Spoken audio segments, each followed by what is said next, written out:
माता सती ने क्यों अपने पिता को त्याग दिया और शिवजी देवों के देव महादेव होकर भी पत्नी वियोग में वैराग्य होना पड़ा। आखिर इसका कारण क्या है?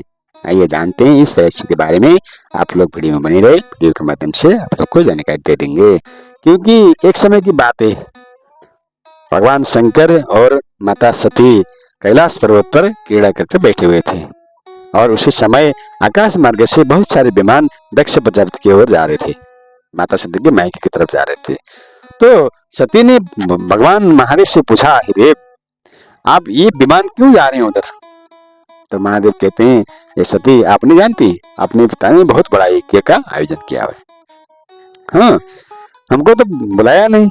तो भगवान कहते हैं, हे सती, तुम और मैं दक्ष प्रजापति के अप्रिय हैं, क्योंकि मैं जटाधारी हूँ, भस्मधारी हूँ, इसलिए दक्ष प्रजापति को मैं पसंद नहीं आता और आप मेरी पत्नी हैं, इसलिए अमंगलकारी समझकर हम दोनों को निमंत्रण दिया और बाकी सबको निमंत्रण दिया और वहीं में जाकर वो यज्ञ में जा रहे हैं।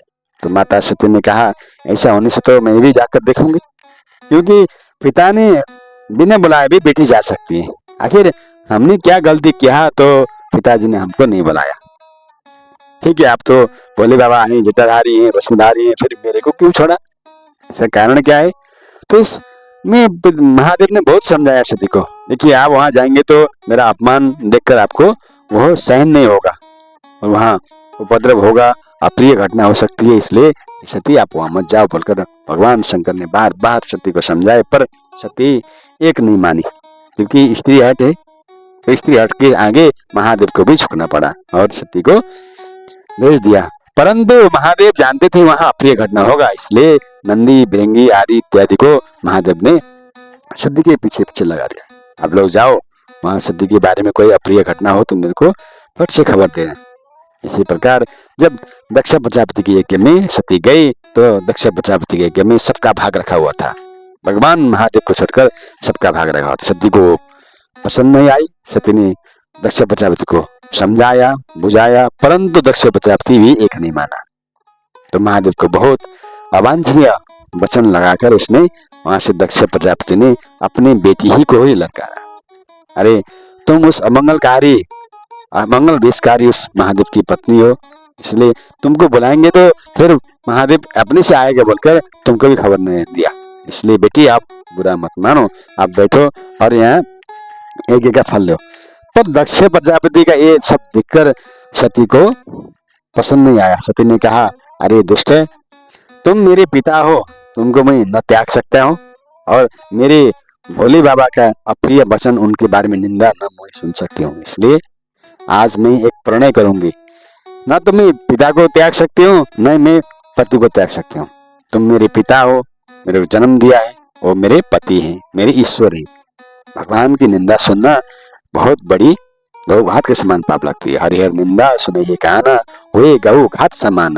हरि की निंदा सुनने वाला कान गौ घात की समान होते हैं, गौ हत्या के समान उनको पाप लगता है। इसलिए न तो मैं तुम्हारी हत्या कर सकती हूँ, तुम मेरे पिता है, न मैं पति को छोड़ सकती हूँ, इसलिए मैं अपना ही शरीर त्याग दूंगी।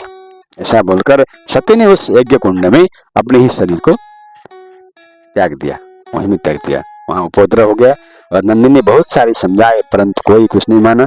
अग्नि भी डर के मारे सती को जला नहीं पाए, जैसे शरीर है वैसे रहा, परंतु सती ने अपना शरीर देह त्याग दिया। ये खबर नंदी ने भगवान शंकर को पहुंचाई, तो भगवान शंकर ने भी उसके बारे में बहुत सारे भगवान शंकर ने एक महाकाली और वीरभद्र का उत्पन्न किया और जाकर वीरभद्र और महाकाली को दक्ष प्रजापति के यज्ञ को ध्वंस करने के लिए भेज दिया। जब वो आए और वहां आते ही माता सती ने अपना शरीर त्याग दिया और अपने पति को निंदा नहीं सुन पाई और पिता को त्याग दिया। और उधर महादेव ने भी उस पत्नी, जब सती का देह त्याग हुआ तो पत्नी भी, महादेव भी भटक कर पत्नी मृतक शरीर को लेकर घूमते रहे। बहुत सारी जगह में घूमे, जहां जहां सती का अंग पतन हुआ वहां वहां शक्तिपट उत्पन्न हुई। इसके साथ साथ आज के ये कथा को यही विश्राम देते हैं। आगे कथा अगले वीडियो में आप लोग को जानकारी दे देंगे।